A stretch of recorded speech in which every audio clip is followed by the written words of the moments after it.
महिलेला ज्या पद्धतीनं मारहाण झाली आहे त्या पद्धतीनं ती वाचलीच कशी हा प्रश्न मला पडला आहे. आता ती सुशिक्षित आहे, महिला वकील आहे, अंबाजोगाई कोर्टात प्रॅक्टिस करते.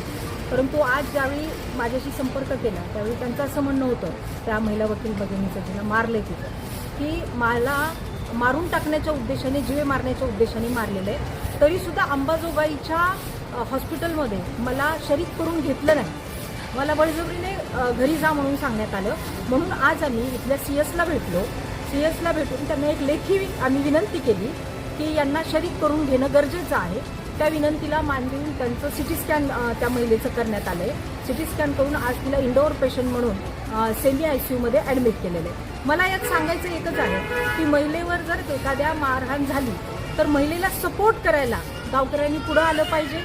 ज्या काही तिच्या मागण्या आहेत त्या मागण्यावर विचार झाला पाहिजे आणि कायदेशीर लढाई कायद्याने लढली पाहिजे. अशा प्रकारे अमानुषपणे मारहाण कुणीही करून कायदा हातात नाही घेतला पाहिजे या विचाराचे आम्ही आहोत. म्हणून आज आम्ही तिच्या न्याय हक्कासाठी सोबत आहोत. आरोपी फरार आहेत, आरोपीला तात्काळ अटक झाली पाहिजे. आणि दुसरं असे की 326 जे लावलेलं आहे ते 326 ठीक आहे, पण जुनं जे 307 आहे म्हणजे नवीन 109 BNS जे आहे ते सुद्धा यामध्ये लागलं पाहिजे. कारण ज्या पद्धतीनं त्या जखमा आहेत, रॉडनी मारलेले, JCBच्या रॉडनी मारलेले, ह्या जखमा ह्या म्हणजे अटेम्प्ट टू मर्डरच्या उद्देशानेच आहेत, अशा प्रकारच्या त्या जखमा आहेत. त्यामुळे वकील म्हणून मला असं वाटतं की एखाद्या वकील महिलेवर जी न्याय लोकांना मिळवून देण्यासाठी न्यायालयीन लढाई लढते तिच्यावर जर अशा प्रकारे अमानुषपणे हल्ला होत असेल तर राज्यातल्या महिलांची सुरक्षा वाऱ्यावर आहे. आणि देवेंद्र फडणवीस गृहमंत्री आणि मुख्यमंत्री आणि उपमुख्यमंत्री यांच्या कृपेने सगळं वाऱ्यावर आहे. हे पुन्हा एकदा सिद्ध होत आहे. या राज्यातला राज्य महिला आयोग केवळ फक्त इव्हेंटबाजी करण्यात गुंग आहे, वराती मागून घोडे काढण्यात गुंग आहे.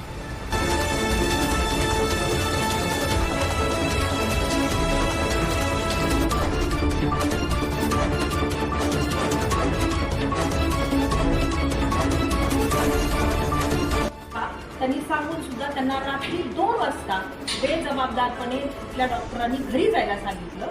त्यानंतर त्यांच्यावर जे आरोप झाले की त्यांनी स्वतःला पाठीला कलर लावला आणि स्वतः घरात मारून घेतलं, नातेवाईकांनी मारलं, ह्या सगळ्या गोष्टी चुकीच्या आहेत. माझ्याबरोबर अनेक राजकीय क्षेत्रात, सामाजिक क्षेत्रात काम करणाऱ्या आमचे सत्य मामा असतील, अशा अनेक महिला आम्ही इथे बरोबर आहोत त्यांच्या.